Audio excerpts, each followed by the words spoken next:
Hello दोस्तों, Radhe Radhe. Welcome back to the Abhinav academy. स्वागत है आप सभी का आज के करंट अफेयर्स एनालिसिस लेक्चर में।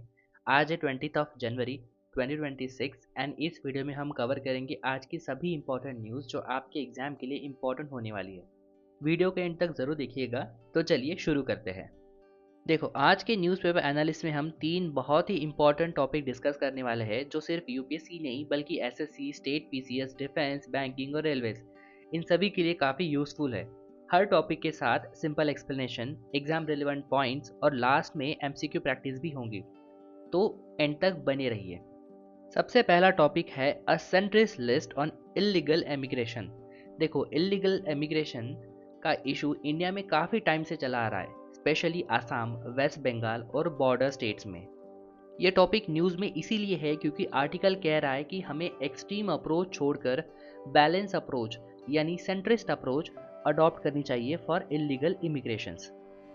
इस आर्टिकल में हम देखेंगे इलीगल इमिग्रेशन का definition, meaning and it's concept. सबसे पहले तो इसका अपन बैकग्राउंड समझ लेते हैं। देखो, इलीगल इमिग्रेशन का मतलब क्या होता है। देखो, उसका मतलब होता है कि फॉरेन नेशनल का बिना वैलिड डॉक्यूमेंट के इंडिया में एंट्री और स्टे करना। फॉर एग्जांपल, बांग्लादेश से, नेपाल से या फिर म्यांमार से, ऐसे आसपास की कंट्री से अगर लोग इंडिया में आ रहे हैं और वो भी बिना वैलिड डॉक्यूमेंट्स के, तो उन्हें हम बोलेंगे इलीगल इमिग्रेंट्स। इंडिया के कंटेक्स्ट में ये इशू लिंक्ड है कौन कौन से कंट्रीज से। बांग्लादेश और म्यांमार से इमिग्रेशन होता है, एनआरसी और सीएए डिबेट्स, इंटरनल सिक्योरिटी और लॉ एंड ऑर्डर इश्यूज से। See now what is this centrist approach means. देखो, अब ये सेंट्रिस्ट अप्रोच या सेंट्रिस्ट लेंस मीन्स क्या होता है, ये हम सिंपल भाषा में जान लेते हैं। देखो, इसका सिंपल मतलब है ना ज़्यादा सॉफ्ट और ना ही ज़्यादा harsh. not too soft treatment or not too harsh. It means not treating all the immigrants as a criminal, मतलब हर माइग्रेंट को क्रिमिनल मानना ये गलत है। इसके साथ नेशनल सिक्योरिटी को इग्नोर करना ये भी गलत है। लेकिन साथ ही humanitarian concern, rule of law और नेशनल इंटरेस्ट ये ध्यान में रखना पड़ेगा। आप देख सकते हैं यहाँ से, जैसे बांग्लादेश से यहाँ से मोस्ट ऑफ दी माइग्रेंट्स एक तो आसाम जा रहे या फिर वेस्ट बंगाल शिफ्ट हो रहे हैं। इन द सेम वे यहाँ पे म्यांमार है, म्यांमार से भी बहुत सारे इमिग्रेंट्स आसाम शिफ्ट हो रहे हैं। देखो, अब कुछ की पॉइंट समझ लेते हैं। देखो, आर्टिकल के अकॉर्डिंग हमें कुछ चीज़ों का बैलेंस बनाना होगा। जैसे पहला है कि ह्यूमैनिटेरियन एंगल। इसमें क्या है कि काफ़ी लोग पॉवर्टी, परसिक्यूशन या क्लाइमेट प्रॉब्लम की वजह से माइग्रेट करते हैं। गरीबी, रिलीजियस परसिक्यूशन और क्लाइमेट डिजास्टर की वजह से वो माइग्रेट करते हैं। International law recognises refugees but India lakhs formal refugee law. दुनिया भर में जो भी रेफ्यूजीज आते हैं, जो भी माइग्रेंट्स आते हैं, उनके लिए कुछ ना कुछ लॉज है, बट इंडिया में उनके लिए कोई भी लॉ नहीं है। इसीलिए सीएए का प्रदर्शन पिछले साल हो रहा था या फिर चल रहा है उसके लिए। सेकेंड है नेशनल सिक्योरिटी। देखो, अनकंट्रोल इमिग्रेशन से क्या होता है, डेमोग्राफिक इम्बैलेंस होता है, रिसोर्स प्रेशर होता है एंड सोशल टेंशन बढ़ सकते हैं। फॉर एग्जाम्पल, अगर ये कंटेनर मान लो वेस्ट बंगाल है एंड ये कंटेनर मान लो बांग्लादेश है, अगर यहाँ वेस्ट बंगाल की अगर कैपेसिटी सिर्फ 100 पीपल्स की होंगी, स्टिल बांग्लादेश से अगर कुछ लोग यहाँ पे आ रहे हैं तो डेमोग्राफिक चेंजेस होगा। जो कुछ भी रिसोर्सेज है उसका यूटिलाइजेशन बढ़ जाएगा या फिर उनकी कमी आ जाएंगी एंड लॉ एंड ऑर्डर में इश्यूज आ जाएंगे, सोशल टेंशन बढ़ सकते हैं। Third one is economic impact. Migrants often work in construction, agriculture and information sector because they contribute to the economy but also increase competition for the low skill jobs. And the last is political polarization. इस issue को अक्सर vote bank politics के लिए use किया जाता है, जो solution को और डिले करता है and this diverts focus from the administrative solution. आपने डंकी मूवी देखा होगा, उसमें सेम कंसेप्ट यूज़ है। सो इंडिया ने अब क्या करना चाहिए, so India should clearly distinguish refugees from the illegal migrants. India should improve border management, जो कि अभी चल रहा है। and India should create transparent legal processes for refugees and immigrants, and it should avoid blanket criminalization. अगर long term का solution देखा जाए तो it requires regional cooperation with neighbouring countries, जैसे कि बांग्लादेश हो गया, म्यांमार हो गया। सो इन सब कंट्रीज़ के साथ रीजनल कोऑपरेशन की ज़रूरत है। तो कंक्लूजन ये है कि इलीगल इमिग्रेशन का सोल्यूशन इमोशनल नहीं, रैशनल होना चाहिए। सेंट्रिस्ट अप्रोच का मतलब है सिक्योरिटी के साथ साथ ह्यूमैनिटी एंड कंपैशन के साथ कंट्रोल। देखो, इसी टॉपिक पर बेस हम कुछ एमसीक्यू प्रैक्टिस करेंगे।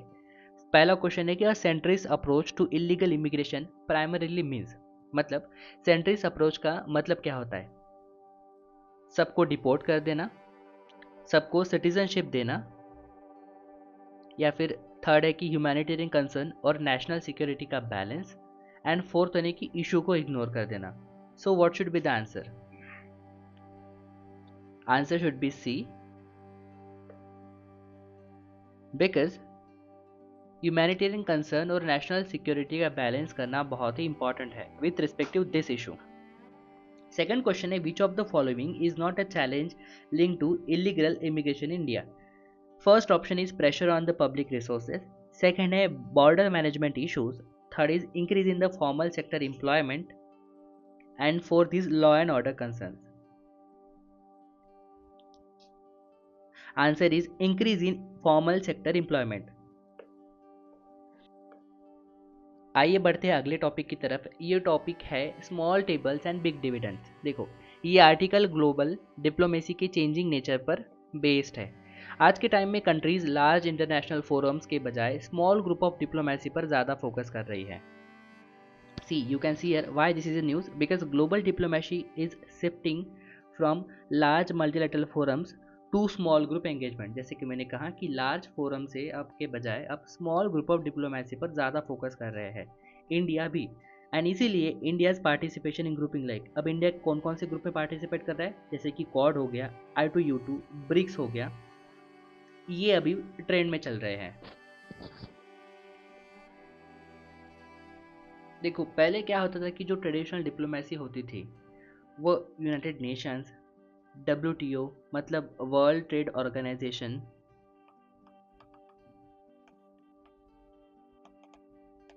एंड बिग मल्टीलेटरल सबमिट्स, तो इनमें रिलाय करते थे।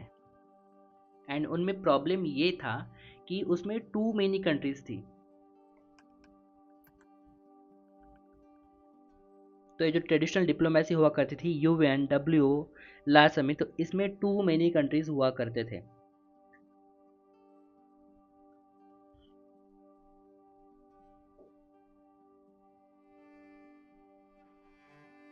एंड जो डिसीजन मेकिंग प्रोसेस था उसमें सालों लग जाते थे, अलॉन्ग विथ कन्फ्लिक्टिंग इंटरेस्ट। देखो, अब समझते हैं ये वाले आर्टिकल का असली मतलब। तो स्मॉल टेबल्स का मतलब है छोटे group, like minded countries. Okay, small tables is limited number of like minded countries. इसका मतलब फॉर एग्जांपल एक ब्रिक्स ले लो। ब्रिक्स मतलब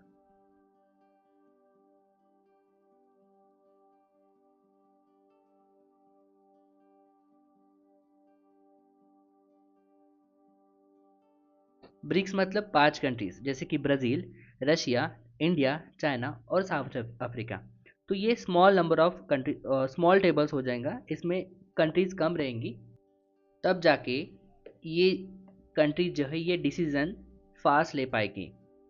बिग डिविडेंड्स का मतलब होता है कि fast decision and practical results, practical outcomes. और जैसे कि वो ट्रेडिशनल डिप्लोमेसीज हुआ करते थे, इनमें जो डिसीजन लेने का जो समय होता था वो बहुत ज़्यादा हुआ करता था, सालों बीत जाते थे। लेकिन जितनी कंट्रीज कम रहेंगी उतने डिसीजन फास्ट हो पाएंगे और प्रैक्टिकली आउट रिजल्ट्स रह पाएंगे। See, some key points are highlighted here. Why big forums are losing effectiveness? Because उनमें बहुत सारी कंट्रीज होते थे, the consensus difficult, veto powers, block decisions. For example UN security council, उनके जो रिफॉर्म्स होते थे वो सालों तक पेंडिंग रहते थे, रिजल्ट्स नहीं आते थे, डिसीजंस नहीं ले पाया करते थे, because of too many countries involve in it. Second है rise of minilateralism. Minilateral groups focus on specific goals and regional और सेक्टरल कॉर्पोरेशन। एग्जाम्पल जैसे कि क्वाड, क्वाड है इंडो पैसिफिक सिक्योरिटी। अब क्वाड में कौन सी कंट्रीज है?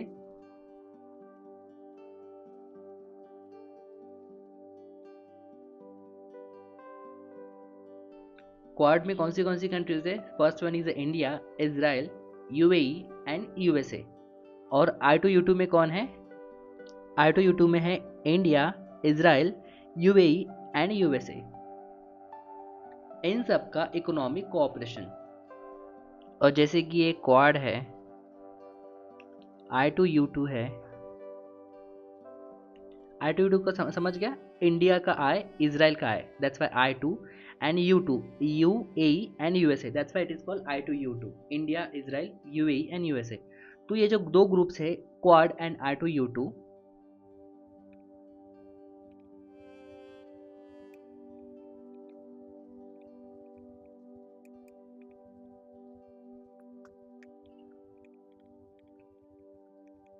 तो इन ग्रुप्स में सिक्योरिटी, इकोनॉमी एंड टेक्नोलॉजी, इन जैसे इश्यूज पर ना फास्ट कोऑपरेशन होता है।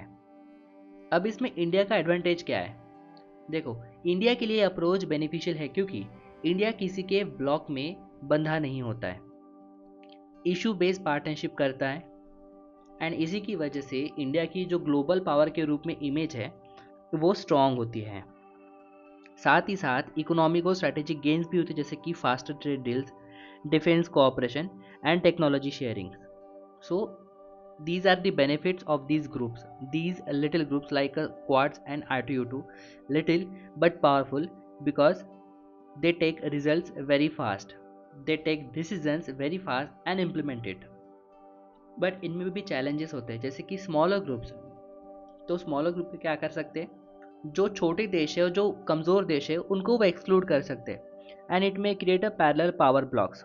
सो it needs a balance between multilateralism and minilateralism। तो कंक्लूजन ये है कि मल्टीलैटरलिज्म ख़त्म नहीं हुआ है, लेकिन मिनीलैटरलिज्म ज़्यादा इफेक्टिव बन गया है। India must use them strategically without abandoning global institution. So India को दोनों के बीच, मतलब मल्टीलैटरलिज्म एंड द मिनीलैटरलिज्म, इन दोनों के बीच बैलेंस मेंटेन करना होगा। देखो, इसी टॉपिक पर बेस हमने कुछ एमसीक्यू क्वेश्चन प्रैक्टिस करेंगे। देखो, द टर्म मिनीलैटरलिज्म रेफर्स टू, मतलब कि मिनीलैटरलिज्म का अर्थ क्या होता है? देखो, सिर्फ बायलैटरल रिलेशंस, सेकेंड है फ्यू लाइक माइंडेड कंट्रीज का कोऑपरेशन, थर्ड है मिलिट्री अलायंस ओनली, या फिर isolation policies. The correct answer is B, मतलब कि cooperation among the few like-minded countries। Second question is, which of the following best explains the decline in effectiveness of a large multilateral forums? Option A, lack of funding, too many conflicting national interests, absence of a leadership and public opposition। तो आप इसका answer मुझे comment section में ज़रूर बताइए। आइए बढ़ते हैं अगले टॉपिक की तरफ, which is also most important topic. ये है Tamil Nadu new hybrid pension model. देखो, तमिलनाडु गवर्नमेंट ने पेंशन सिस्टम में न्यू हाइब्रिड मॉडल इंट्रोड्यूस किया है। Pension reforms are crucial for government employees, physical health of a states. See, Tamil Nadu launches new pension scheme, you can say a retirement fund. देखो, India में ना पहले OPS हुआ करता था। ओपीएस का मतलब है ओल्ड पेंशन स्कीम। इसमें क्या होता था कि फिक्स पेंशन होती थी एंड गवर्नमेंट पर हेवी बर्डन आता था। फिर आया एनपीएस। एनपीएस का मतलब है न्यू पेंशन स्कीम। इसमें क्या होता है कि ये मार्केट लिंक्ड होता है, इसमें मार्केट लिंक रिटर्न्स आते हैं, एंड इसमें ना पेंशन गारंटीड नहीं होती है, no guaranteed pension, and it is important, it is introduce in 2004। 2004 में एनपीएस को इंट्रोड्यूस किया गया था। लेकिन जो तमिलनाडु ने इंट्रोड्यूस किया हाइब्रिड पेंशन मॉडल, इसका मतलब क्या है? इसका मतलब ये है कि ओपीएस और एनपीएस का मिक्स।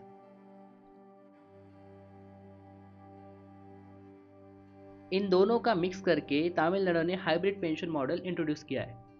इसका मतलब इसमें थोड़ी गारंटीड पेंशन भी होंगी एंड थोड़ा कंट्रीब्यूशन बेस्ड सिस्टम भी होगा।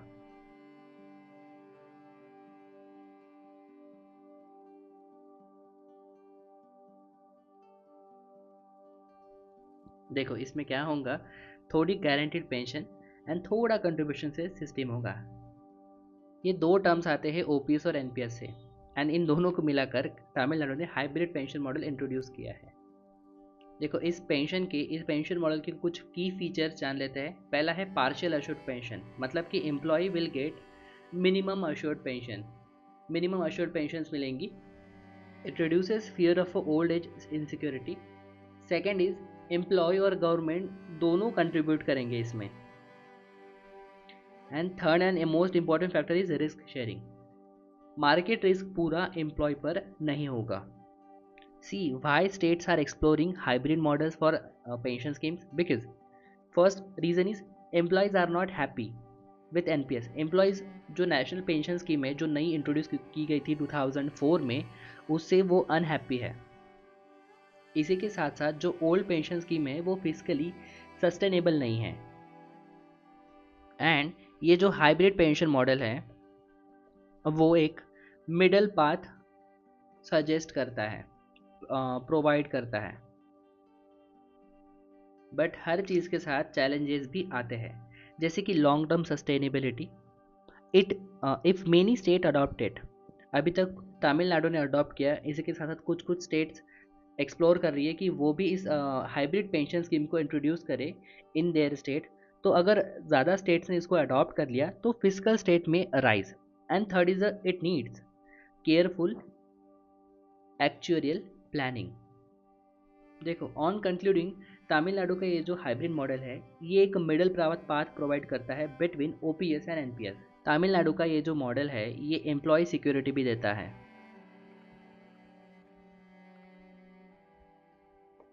एज वेल एज गवर्नमेंट के फाइनेंसेस भी प्रोटेक्ट करता है। तो आने वाले टाइम में और स्टेट इस मॉडल को फॉलो कर सकते हैं। इसी टॉपिक के बेसिस पर कुछ एमसीक्यू क्वेश्चन है हम प्रैक्टिस करेंगे। पहला क्वेश्चन है, the key objective of a hybrid pension model is to. First option है गवर्नमेंट कंट्रीब्यूशन को ख़त्म करना। सेकेंड है ओपीएस को फुल्ली वापस लाना। थर्ड है फिजिकल बैलेंस और employ security. And fourth one is the privatize pensions. तो the right answer is C, इसका मतलब फिजिकल बैलेंस और employ security. Second question is, which pension system is a market linked in India? Option A OPS, second is NPS, EPFO and PPF. See, this is very important question, so write down your answer in the comment section below.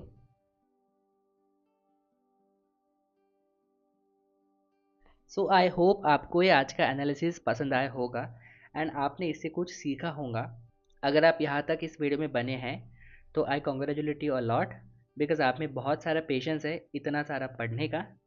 तो अगर आपको इस daily lecture का PDF चाहिए है तो आपको बस टेलीग्राम पर जाना है एंड टाइप करना है अभिनव एकेडमी एंड बस ज्वाइन करना है। आपको वहाँ पर डेली लेक्चर का पीडीएफ मिल जाएगा जो मैं यहाँ पर पढ़ाता हूँ। इसी के साथ साथ आप व्हाट्सएप चैनल भी ज्वाइन कर सकते हैं। Just go to the WhatsApp, type Abhinav academy and just join it and enjoy free short and crisp notes every day. अगर आपको एनालिसिस इन्फॉर्मेटिव लगा तो लाइक करें और अपने दोस्तों के साथ शेयर ज़रूर करें। और अगर आप नए हैं तो सब्सक्राइब करें अभिनव एकेडमी को for daily current affair analysis. हम लाते रहेंगे ऐसे ही डिटेल और इंसाइटफुल एनालिसिस यूपीएससी और सरकारी परीक्षाओं के लिए। बेल आइकन दबाना ना भूलें ताकि आपको हमारे लेटेस्ट अपडेट्स सबसे पहले मिले। मिलते हैं एक नए इन्फॉर्मेटिव वीडियो के साथ। Hare Krishna, thank you so much for watching.